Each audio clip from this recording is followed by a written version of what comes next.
So yeah, you guys saw the invitation.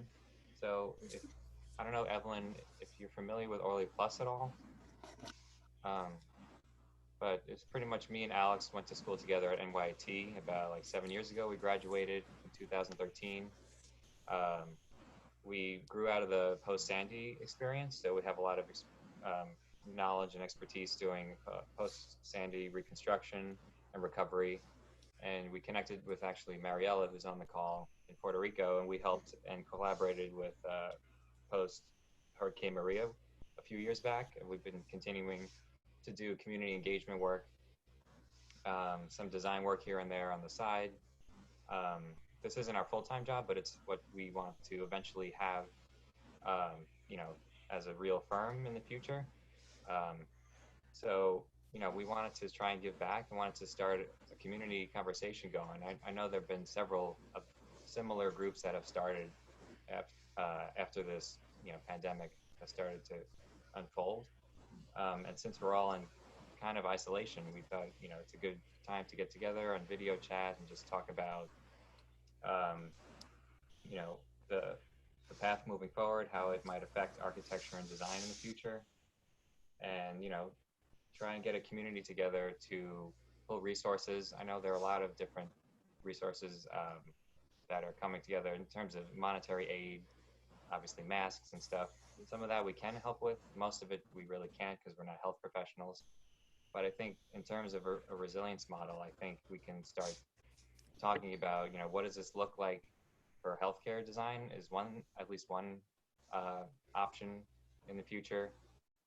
Some of us may have expertise in healthcare design, maybe not, but maybe it's a good route to start thinking about how does this, one of the things I first think about is how does this affect everything we touch and how everything we interact with in healthcare facilities, at least, or maybe a tier below that would be city or government um, facilities. How do we interact with different surfaces or different people throughout the day? Um, we are, humans are a social being. So I know we're calling it social distancing, but we're still being social. We're just really physically distancing ourselves from one another. So we wanted to just look at all these things conceptually, and I know we're all trying to help as much as we can, pulling resources and people together. So this is just another avenue to do that. And maybe we'll just start going around each of us and just say how we're coping with it so far and whatever our experience is. For me, I work for Edelman Salt and Knox Wood Architects full time, and we're fortunate enough that all of our work is affordable housing and homeless shelters in New York City. So we're still all considered essential. All of our work is still ongoing. Construction's still moving forward. So we actually just hired 2 people last week, if you can believe it. So Wow. it was something to like onboard them only virtually. It's a new thing for us. Um, so I'm just trying to cope with it. We're still working full time, trying to do, meditation as much as I can, some yoga. Mhm. Trying not to go out as much, but trying to get some, light and air. Walking around is a big, uh, you know, it's hard to do now in our little apartment, but try to get out as much as we can. Alex, you want to go next? Yeah, I'm Alex. I work for a corporate interior firm in the day, and then do kind of side stuff and early stuff at night. Um, yeah, it's interesting. I mean, I think I think too. I mean, I don't know if Dan, you have an agenda or whatever, but if I was just talking to like Mike Rosica today, and he was saying, oh, like anything he could do to help, he can offer, his platform if we have any efforts, and like what can we do? We kind Mm. of talked about it internally, and I heard of AECOM is doing like these hospitalization kind of conversion plans and stuff. I don't really know what we can do immediately for this. Um, I think my firm started laying off people like last week. I think the longer this goes, the more people will get laid off, and then it's kind of like leads to like what if this does go on till through May, June, July, at least in New York, I don't know if the rest of the country is going to feel like, if everyone's working, the problem with like interiors is you need work coming in all the time. When stuff just kind of stops, it's like that doesn't come in, people get laid off. Like you're at a more traditional place, Dan. So, your stuff is longer term. So, it's a different cycle. But, if the clients they still have to pay their monthly bills, I guess, in order to keep the firm afloat, I'd imagine. So no one knows yet, right? It's only been a few weeks of this so far.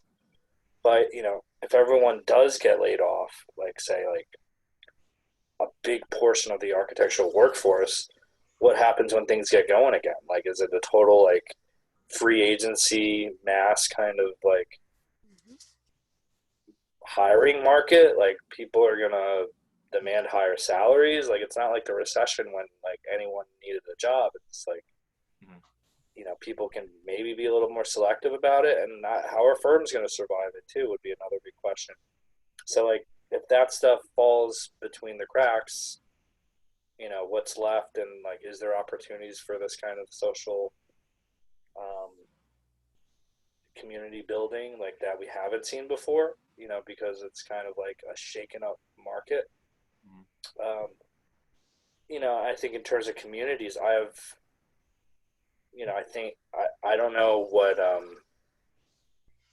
it did. Obviously, like the online presence of any kind of community forum or any kind of online kind of platform seem to be doing better, than they used to. Like you probably get a lot more users.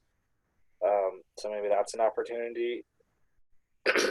Health, safety, welfare. I don't know.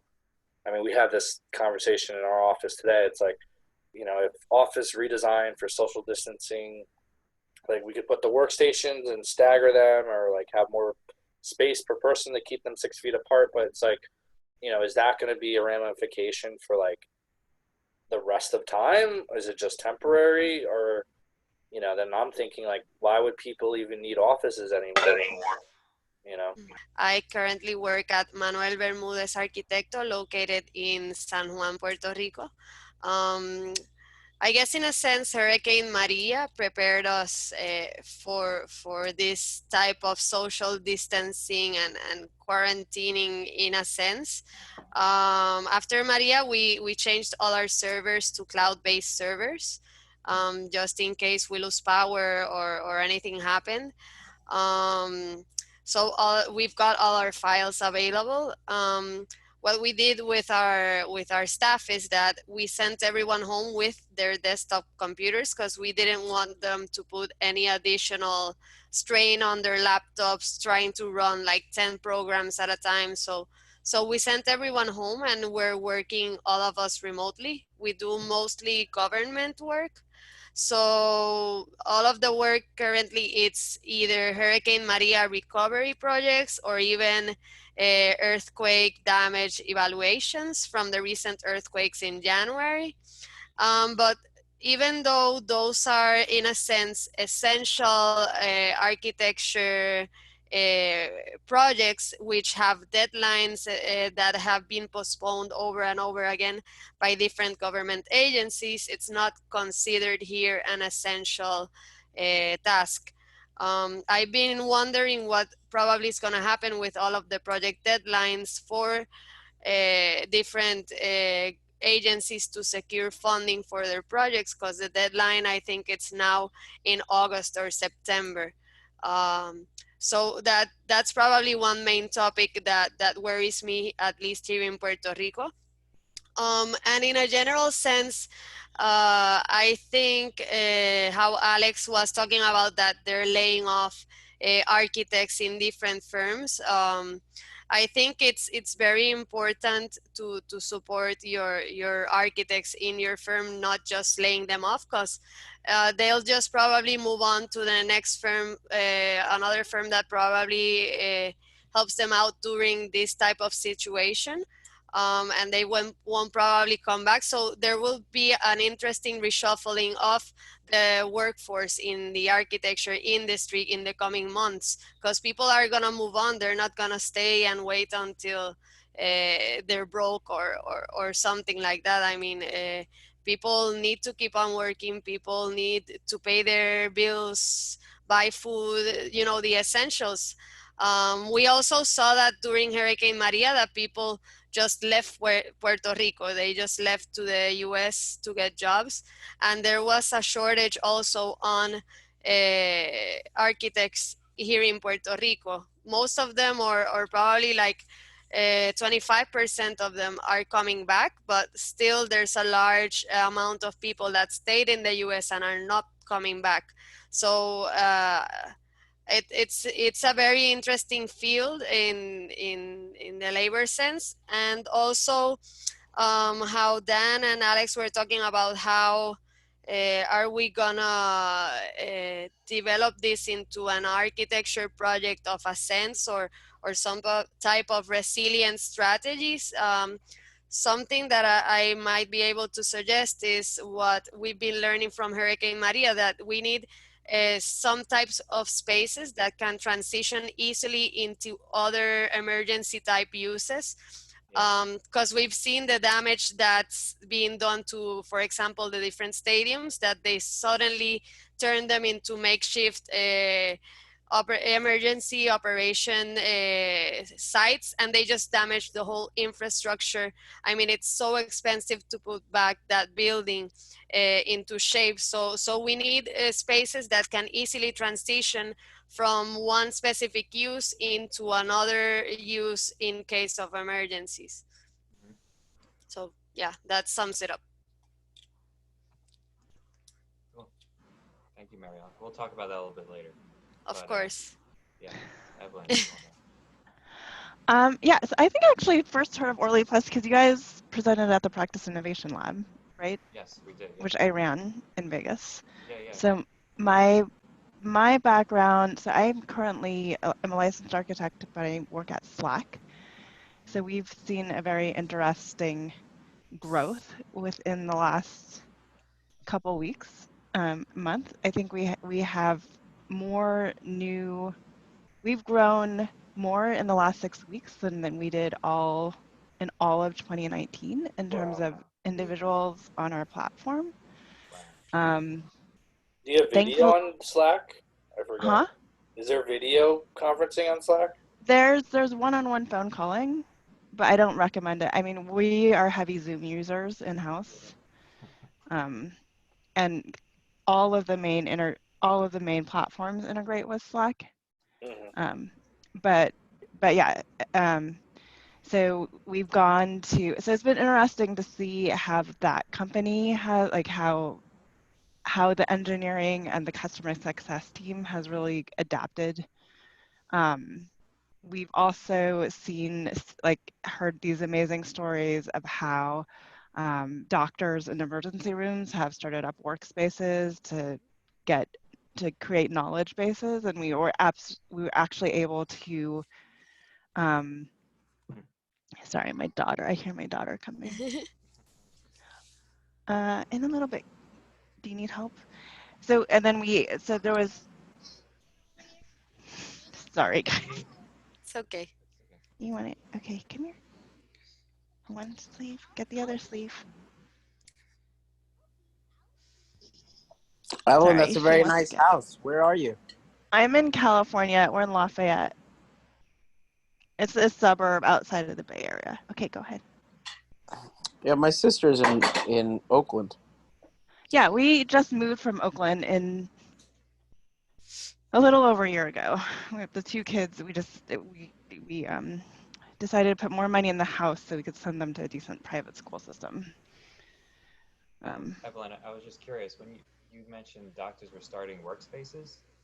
No, like workspaces in Slack. Oh, so wow. like, Mm-hmm. and we partnered with an organization, so we were actually able to verify that that they are MDs. So then it becomes this trusted community, right? Oh, Instead of any random person showing up.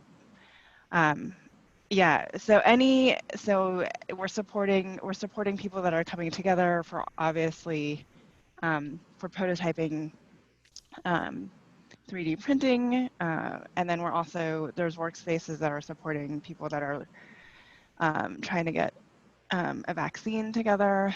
So it's an interesting time to be at this company, because even though it's a technology company, I feel like we're providing a platform for people to really make a difference. My second job, what I do after hours, which is like in the wee hours of the morning now, because my work hours tend to run from 9 p.m. to 2 a.m. with 2 little ones, is the practice of architecture.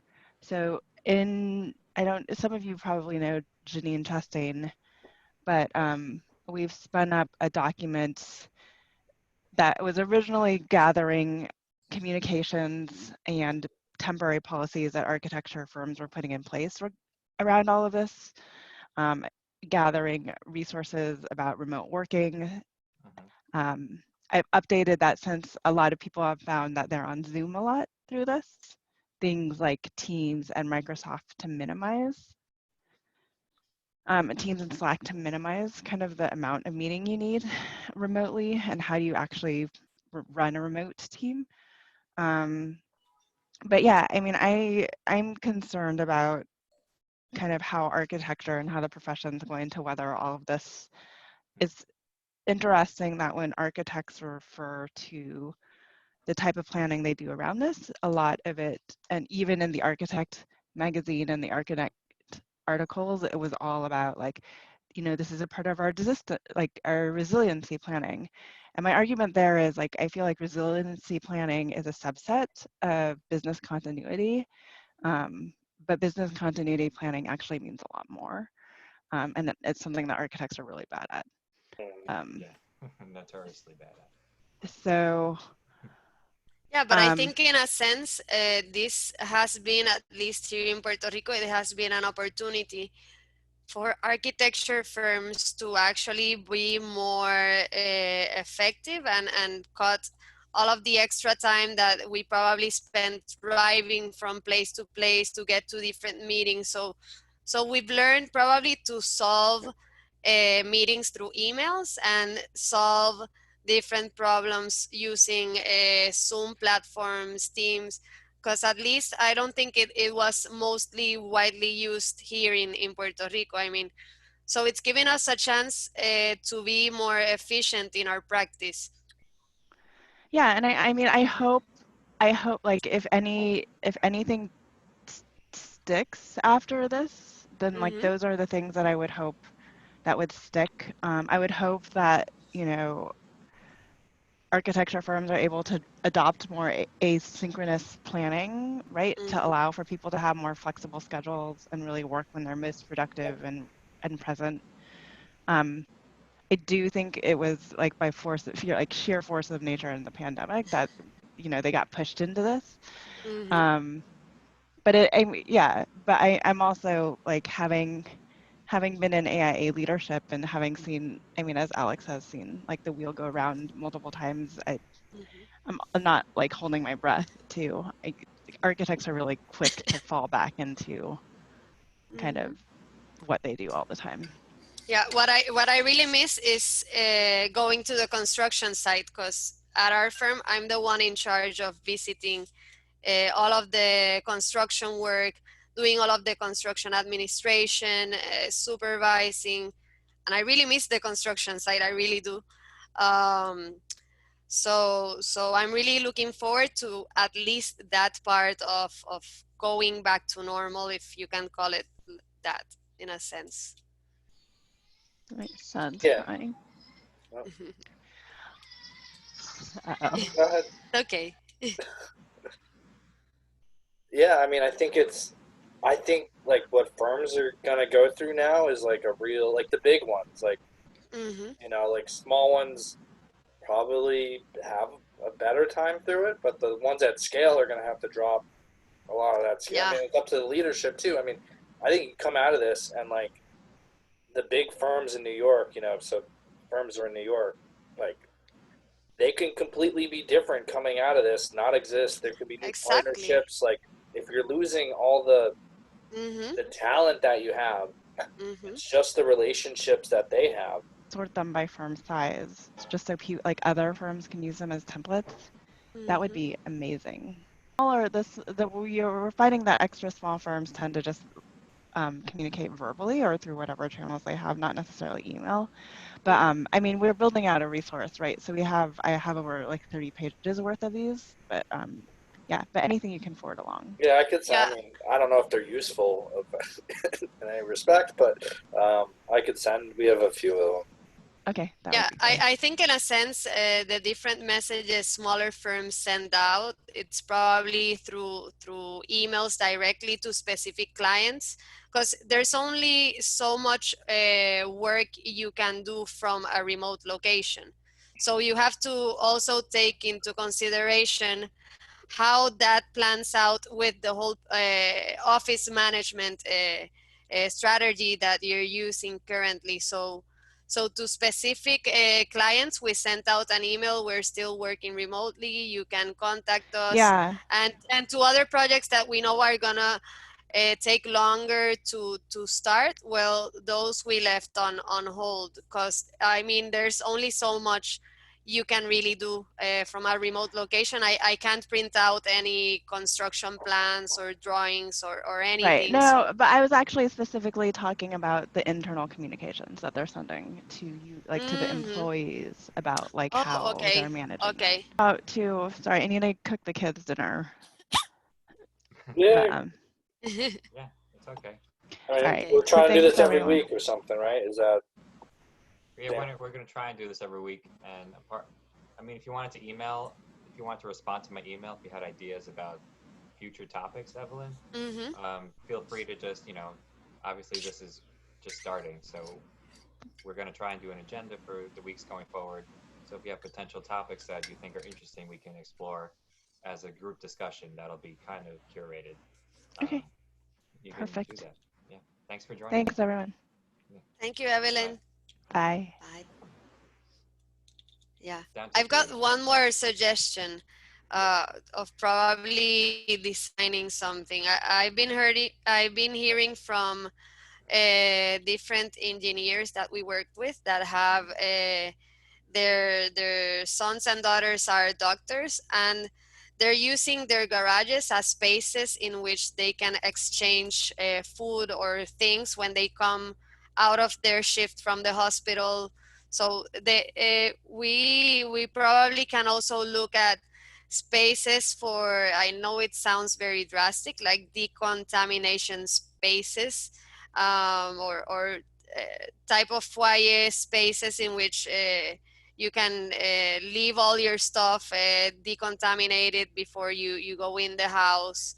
I mean, people here are very rigorous with that, and just going out is such a hassle.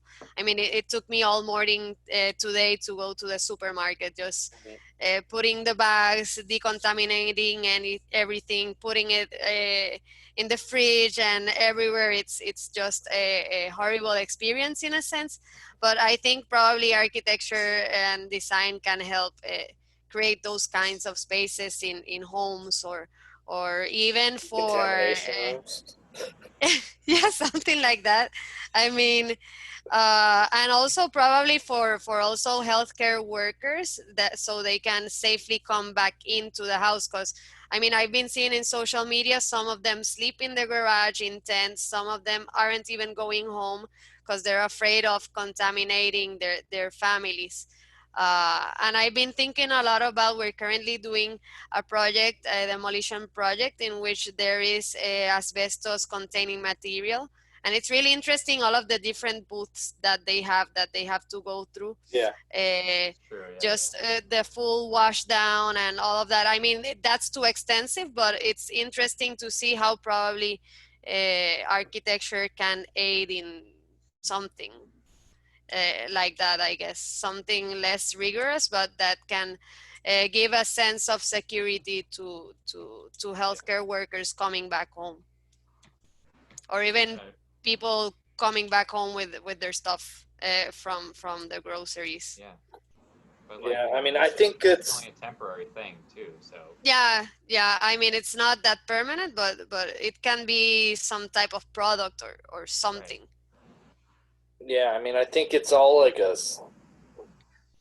like there's obviously like common sense things that like you could apply social distancing to everyday things Mm-hmm. going forward. The question is like how is that like after this immediate emergency, do we just forget about it, or some of these policies going to stick around?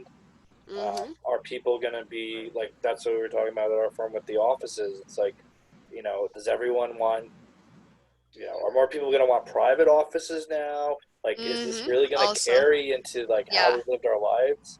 Like, if things are all better, or, like, versus a clean desk policy where the cleaners can clean your desk, there's no junk on it every day, versus Mm-hmm. are they gonna, are people gonna cram in benching like they use, like the workstations tighter and tighter anymore?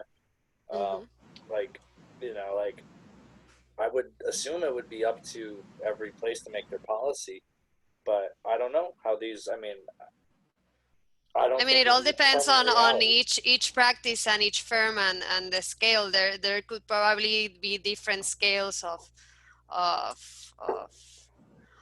of this type of transition. Probably smaller firms will still have like their small office space or just transition full to home, but Yeah. probably you still need a space if you need to, for example, produce and print out construction drawings, or can that just be Yeah. substituted by the printing shop down the street or Well, something? I mean, I think two things you made me think of. One is what came up too is like all right, if we were thinking about all these things to do within the office, yeah, the biggest thing is like if you're kind of a little sick, just stay home, and that's okay exactly. now because you could, instead of using your only, in the U.S. you get like 5 sick days or something a year. Uh-huh. Instead of using those sick days, it's like, I'm feeling like a little cold coming, like I don't want to Mm-hmm. get people sick. I can work from home, and I think employers are much more open to that now, whereas before it was like a benefit or Yeah. whatever. Because could this be like the death of studio culture or the Yeah, evolution of it? I like the way you phrase that. I mean, I think it's like that's where my mind is. Like, all right, with the office, the physical. Exactly. Like, I was even telling them like the end goal to all this is like no one needs to work in an office. Like, Mm, there's some things you need to do, but maybe it's like it's all a conference. It's like a conference center kind of we work. mm-hmm. I don't. So if you're gonna give critique on construction drawings or design in the initial stages, I mean, it feels very different to do just a share screen. It doesn't have like the same feeling. Well, there's nothing. Yeah, the person to person. I mean, that like the body language, the people, the presence of people, right? Exactly. Like, yes, that's like, I'm not discarding that. Like, No, that's of more course not. important than But anything else. it's really interesting Yeah. to see where it goes.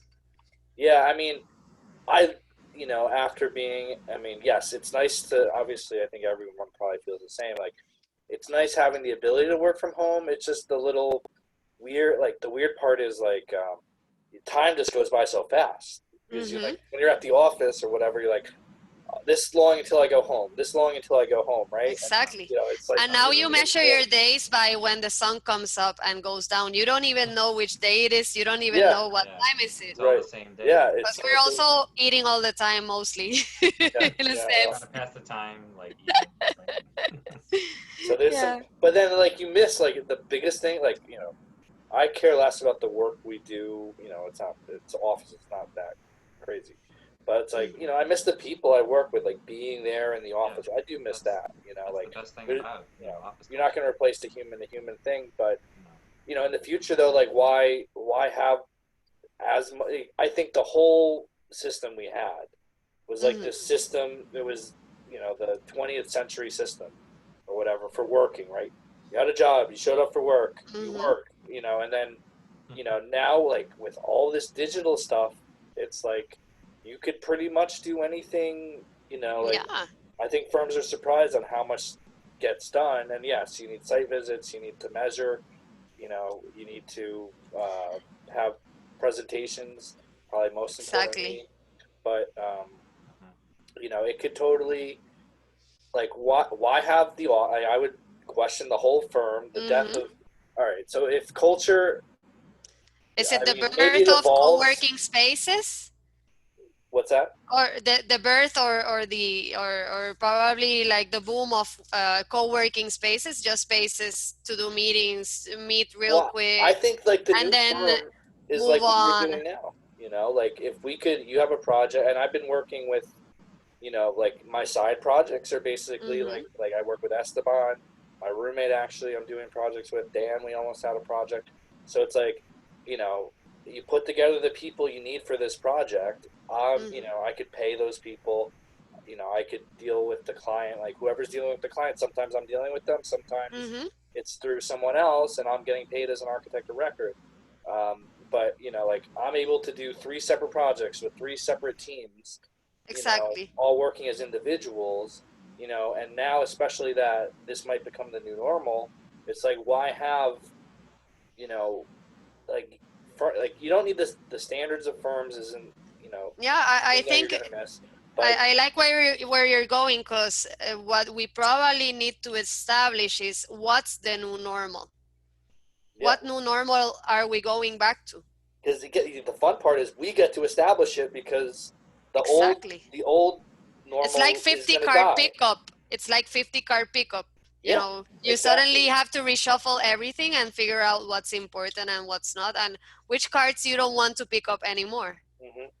So it is. I think we really have to embrace this time for that, and then whatever job cluster fuck is going to happen afterward. Who knows what's going to happen with that? But I think if the, you know, like I think we're set. I mean, I started using this model like just out of ad hoc, you know, organically ad hocly, and you know, like it's like I'm like with my firm.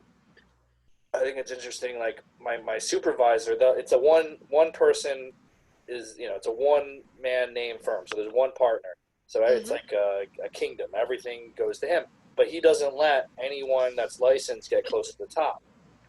So it's interesting. But then like his biggest thing is he doesn't want to lose clients, right? So that's why he sets all these levels up and this layers of bureaucracy, so no one can really have.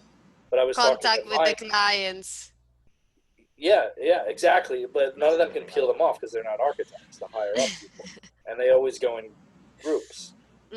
So it's set up for that. But I was talking to my supervisor, who's not an architect, but you know he does all the client meetings. I'm like, you know, he was like, oh, if I started my own firm, I need $750,000 to start it. I'm like, no, you don't. Like I could like literally like peel off one client you have. You can get 3 projects a year from him, probably $30,000 each. You know, how long does it take? And then he's like, no, I need someone doing business development all the time. I need 3 desks in an office, and it's going to cost this much. I need this Wow. software. He did Wow. all the Old school calculations. I'm like, mentality, though. get the one client, get the 3 jobs, and then like literally those 3 jobs, they're like typical things we do. They're like they'll take you 3 weeks each to do those jobs. That's 3 months a year, and then you have 3/4 of the year. You paid your salary with that to do business development. Like you can, you know, like people just think Yeah. about it the I wrong think way. that's excessive. I mean, having that budget to start a firm. I mean, Yeah, why? You know, why would you need that? Would you need that? At least here, after Maria, we started probably with nothing again, from zero. Most firms that actually survived the hurricane, we started from zero. There was nothing going on. It was like a really bad quarantine without power, really electricity, bad. Yeah, water. your A experience. really bad quarantine. So at least this is a better Yeah, quarantine in a sense. that's great. We should definitely talk about that. Yeah. Do a video. So I think the most important part is how you take care of your clients and continue to give them a good service. At least how our firm works is that Manuel Bermudez and we both divide the clients, and we both search for different clients constantly, and we like to have one-on-one meetings with them. We like to help them out a lot, advise them on different topics, and even sometimes topics that don't even have to do with the project and just general planning. So I guess this social distancing shouldn't keep you away from the clients. It should bring them Well, closer in a sense, yeah. I so mean, they they're all don't. going through the same thing with their Exactly. businesses and stuff. I mean, I had one restaurant client, like, for my own Hmm. stuff, and it's like I don't even know, like, if that's going to go forward anymore. I mean, a restaurant is just completely obliterated right now. Hmm. Yeah.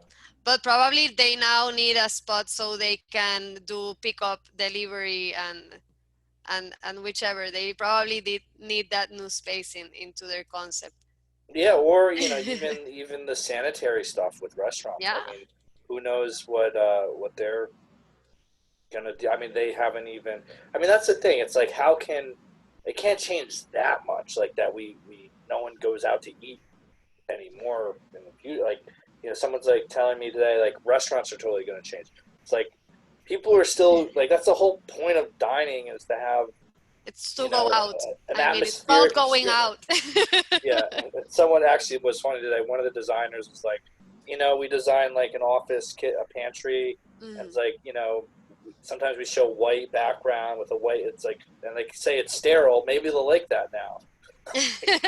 Sterile design becomes like the thing. But Yeah, probably like this meme of the parents being really careful with a small little girl, and she just licks the whole like railway. Like, you're being right, so yeah, it's careful, like, and there's things you're that gonna, are yeah, gonna happen anyway. I yeah, mean, something really interesting that has actually happened to me is that the weeks before the whole quarantine started, I was having a really bad time, and having a lot of trouble finding time to study for the ARE. yeah. So suddenly I have a whole All lot this of time. time, and I also can't finish everything at the office. So Yeah. it's been a really positive change, and I've been encouraging our other architects at the firm. I constantly nag them, probably like a mom would do, like, are you studying? You need to study.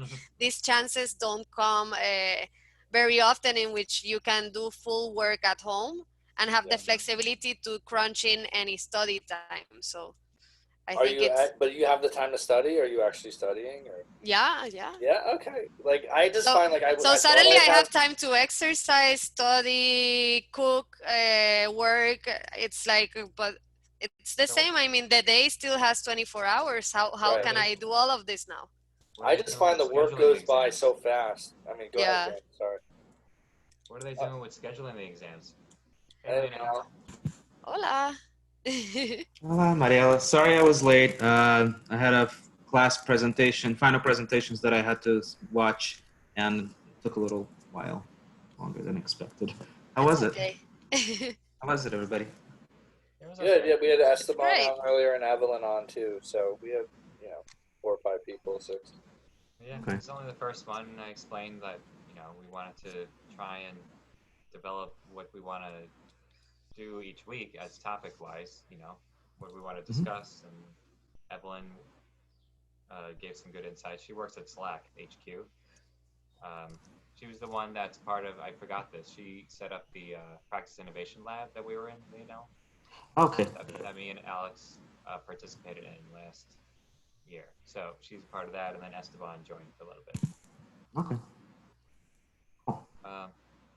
Yeah. Bram But didn't show up. He had said yes. I think he's been Bramberg. He's been no, doing he some did, yeah. participating in some interesting stuff. We should get him in touch with him and get him to jump on. Yeah, I'm gonna do a follow-up email. He didn't join, but I think there are a few people that didn't join. But I know that's you've been doing a lot as usual, Mariela. So thanks for joining us. No, of course. Thank you guys for inviting me. I mean, of course. Yeah. Yeah. I think it's Well, excellent. do you want to get to topics? Like, like, what topics you want to cover, if that's the main point of this meeting? Yeah, I mean, we had threw some things up in the document, like climate adaptation, food, water, decentralization. Well, climate's an interesting one too. We were talking about at the office in terms of, like, recycling and stuff. It's like, people, like, when offices are moving to, like, all right, instead of paper cups, let's use shared mugs. you know, now they're not going to want to do that anymore, you know, so like little things like that. It's like going backwards, back to disposable everything. Yeah. Well, I think it's a question of you know, how do we deal with it now versus what happens going forward, and Yeah. how things are changed, but how can they be adapted rather than reverted. So one thing I wanted to bring up is that at 4 o'clock I was part of the first meeting of minds at Pratt, and in connection also with Parsons New School and a few other people that participated in various post-disaster academic built environment collaborations after 9/11, the coalition that went down to Louisiana after Katrina, and then the work that was done after Sandy. We're trying to start something, and it's not going to be limited to just Pratt. And I'm just going to keep you all appraised as to what's going on, but we're trying to see, you know, how do the professionals, similar to what we're doing here, right? But from a more of a participatory planning perspective, but it's actually Pratt-wide. We had the institute president and the dean of the School of Architecture, Harriet, were on board. And so they're into one of these meetings. I'm gonna have us be part of that. Not just ORLI Plus, but everybody involved in this group, because I think it's one of the things we wanted to do is to tap into what's going on so we don't duplicate work. And I think there's going to be some amazing stuff that comes out of there. So I just wanted to note that. That's great. That sounds great, Leonel. I mean, yeah, this week it was really loose. Didn't really have an agenda. I posted stuff in the chat, just what we were thinking. Didn't get to most of it, but you know, we talked about some things which I think were valid. Yeah, and I don't want to rehash everything, so I'll read that. And again, thank you, Mariella, and I'm looking forward to seeing more of what you've been up to. See how we can connect better. Of going forward. Of course. We re-recorded this whole thing, so. I'm glad I wasn't in it. Let me just turn this camera off. Yeah, so I mean, next week, what do you think we should talk about? Who do you think we should invite? Yeah. Well, probably we should like break down the topics, like email each other with a few topics, or probably send Dan a few topics and try to organize them, probably, because I think we spoke about the architecture profession, we talked about emergency spaces, we talked about just about everything, I think, in a sense. Yeah. Hey, David. Oh. David, your video on? No, it is. What's Sorry, had another meeting. It's okay. We're just about over here, actually. I just arrived too, David. Thanks for coming. But David, since you're here, we went around before and said how we're all coping with being cooped up in our apartments for 3 weeks now. I'm not cooped. I'm trying to at least once a week go outside. He's right here by the bridge right now. So. At least once a week. Yeah, once a week. I have to. So you've been out 3 times. It's cramped up. I open the window and I look outside every morning to get some fresh air. You know? To check on the sirens. Are you clapping at 7? Wait, again? There's another it's every day, I think. Oh Jesus! My neighborhood is so quiet. They don't want to. You're like near Elmhurst, though, aren't you? I am in Jamaica, so I'm between. Oh, you moved. Your old apartment was right there, though. No, my old apartment. I'm like a block away from my old apartment. I'm between both of But those you're in big Jamaica hospitals. now? Is that what you're saying? Huh?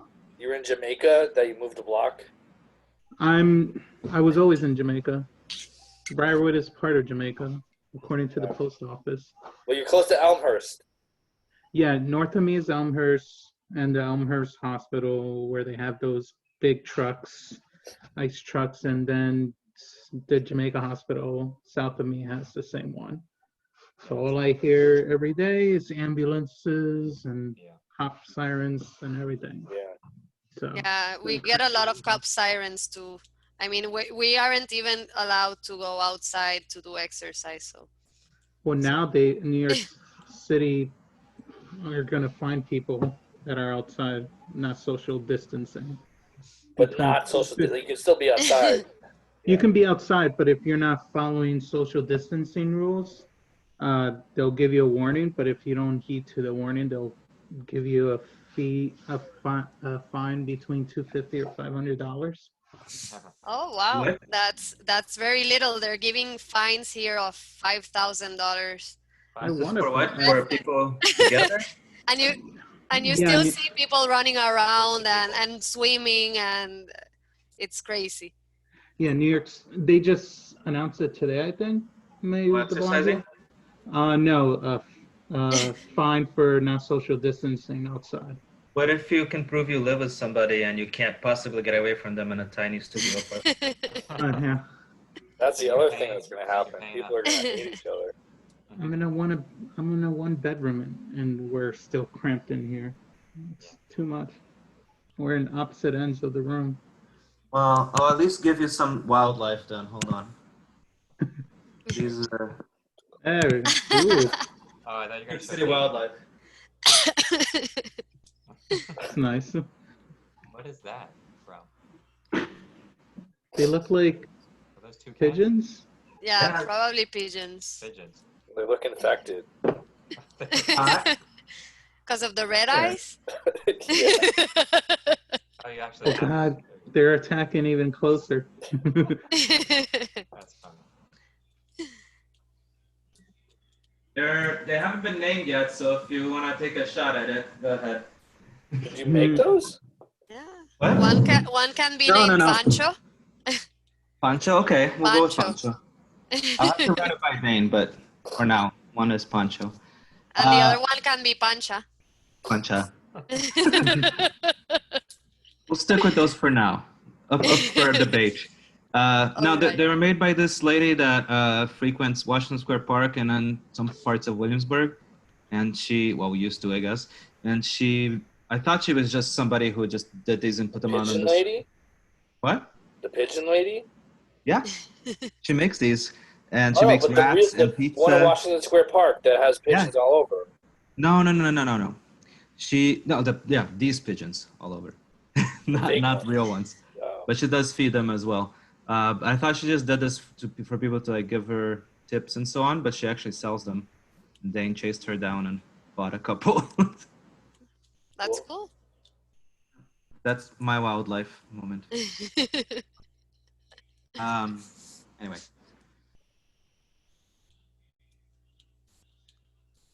Right. Well, yeah, I mean, topics. I mean, do you have the summary, Dan, or do you want me to? Yeah, I mean, we're trying to think of more topics as we go forward. We want to get more possibly healthcare professionals to be a part of our discussion that have experience, seeing from clinical perspectives, like how design can possibly do something in the future, not now. Well, I mean, I think the big thing is like, it just seems like this extra capacity that, like, testing centers in the middle of parking lots or whatever the hell's going on, like, no one thought we could have something at this scale before, and I think that's like hitting everyone across the world, Yeah, but it keeps on happening. Things that we never thought could happen are happening, I guess. What good architects are we? Yeah. Well, but it brings up the point is not to be too reactive and think about how to be proactive about this. And I'm sure it came up as far as talking about emergency spaces, about flexibility of spaces. Maybe distancing isn't just over space, but over time. Like, how do we make sure our buildings are properly used over time and still maybe, keep our energy footprint down? How does that work? How do we do the same with transportation or public spaces? How do we promote health in ways that don't necessarily mean spacing? Right? I think we need to bring up these issues too. And how does it intersect with a climate crisis, right? Because that's not going to go away. So what happens when there is the next hurricane or tornado or heat wave? Exactly. Yeah, I think like this is like a longer conversation, like an extended version of the Hurricane Maria conversation on what type of spaces we need when these things that we don't plan for happen. What are these emergency spaces supposed to have, and how do we keep on occupying during the rest of the year when emergencies aren't happening? I mean, I'm surprised event spaces can't be they haven't thought of making it convertible to emergency spaces, since that's what always ends up happening during hurricanes. And now stadiums and whatever, Arthur Ashe Stadium, now it's becoming going to become a secondary hospital or whatever. Yeah, I absolutely don't like when stadiums or baseball parks or those type of spaces get converted into makeshift refugee areas or makeshift hospitals, because they don't have the proper infrastructure to tend to these new necessities. I mean, we saw it in Hurricane Maria. Stadiums just got destroyed. We need to now gut them out after all of the emergency response took place in those places. And then suddenly, after the earthquakes, they put people on baseball fields, and baseball fields are notorious for flooding. So when you get really bad rain, I mean, these aren't spaces where we should put people. There should be a large gathering space. Well, like you said, that probably is flexible to install makeshift infrastructure or have some type of convertibility. And the scales don't need to be necessarily large. There's so much vacant storefront in New York City, for example, and in San Juan too, right? There's so much vacant space that just as a result of greed and speculation, why can't we do something with that has uses and has flexibility, and how does that work, right? Yeah, you know what the biggest challenge in Puerto Rico has been is that they want you to certify that that building complies with the latest construction codes, and construction codes changed after Maria. And after you do a full retrofit of the building, you probably spend more money. I know it's not that sustainable, but there should be some type of balance, because the building ends up costing more than if you actually tore it down and build a new one that's actually going to comply fully with the new hurricane wind loads and seismic codes. There should probably be some sense of material recycling or something done. And I think that's where it scales up to policy. So I think that we're starting to think of how we tie resilience, and I think that brings up a lot of different topics for the future. But scaling up to policy and looking at this is an opportunity to really push forward some of the policies that will help fund some of these things, so that it doesn't fall upon building owners, upon tenants, upon institutions to do so, like the Green New Deal, right? Like that just sitting there makes complete sense now to do that. And we don't have the wherewithal to do it because we're in the middle of an emergency that may or may not be co-opted by this crazy federal government. And it looks like it's being done. It's being co-opted. Yeah. I mean, in a sense, I think policies are really good, because right now, for example, in Puerto Rico, you apply for a construction permit, and the contractor has to present a recycling plan. And what do? They submit an exemption to the recycling plan, so they don't have to submit it. They rather pay than do the whole process. So that's probably some type of policies that can be changed. So you probably force people to actually use the materials on site, recycle them in whichever way you can. You have to give them the resources to be able to do so, right? Exactly. And also, at least it makes sense here in Puerto Rico, since most of the construction materials are brought into Puerto Rico. Just to be able to reuse some of the stuff that we already have would be great. And I mean, yeah.